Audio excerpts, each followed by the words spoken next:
नमस्कार, पुन्हा एकदा आपले सर्वांचे स्वागत आहे. पेन्शनधारकांसाठी दिलासादायक बातमी. सरकारी कर्मचाऱ्यांची डीए बंद झाले आहे का? तर PIBने दिले स्पष्ट उत्तर. चला तर पाहूया याविषयी सविस्तर अपडेट. त्यापूर्वी आपणास विनंती आहे की चॅनलला जर पहिल्यांदा पाहत असाल आणि अजूनही सबस्क्राईब केलेलं नसेल तर चॅनलला सबस्क्राईब करा, जेणेकरून नवनवीन अपडेट लवकरात लवकर तुमच्यापर्यंत पोहोचतील. सरकारी कर्मचाऱ्यांच्या डीए संदर्भात PIBचा मोठा खुलासा. सरकारी पेन्शनधारकांची चिंता होणार दूर.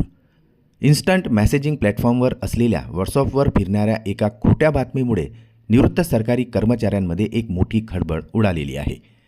या मेसेजमध्ये वित्त कायदा 2025 अंतर्गत निवृत्त कर्मचाऱ्यांना महागाई भत्ता अर्थात डीए वाढ आणि भविष्यात वेतन आयोगाचे फायदे मिळणे बंद होईल, ज्यामुळे लाखो पेन्शनधारकांवर परिणाम होणार असल्याचेही सांगितले जात आहे.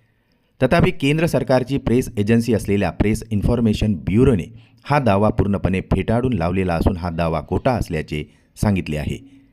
PIBच्या मते हा मेसेज वारंवार फॉरवर्ड केला जात असून त्यामध्ये कोणतेही तथ्य नाही असे स्पष्ट करण्यात आलेले आहे. मेसेजमुळे सरकारी पेन्शनधारकांमध्ये चिंतेची लाट उसळलेली होती. मात्र PIBच्या या दाव्यामुळे निवृत्त सरकारी कर्मचाऱ्यांनी सुटकेचा निश्वास सोडलेला आहे. या फॅक्ट चेकमध्ये त्यांनी ट्विटरद्वारे असे स्पष्ट केले की वित्त कायदा 2025च्या नावाखाली पसरवण्यात येत असलेली ही अफवा पूर्णपणे खोटी आणि निराधार आहे. PIBने पुढे म्हटले आहे की CCS पेन्शन नियम 2021च्या नियम 37मध्ये सुधारणा करण्यात आलेली आहे.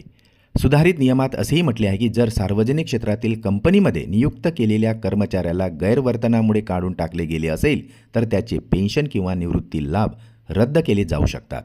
याचा अर्थ असा नाही की सामान्य निवृत्त कर्मचाऱ्यांसाठी महागाई भत्ता वाढला आहे किंवा वेतन आयोगाचे फायदे बंद केले जाणार आहे.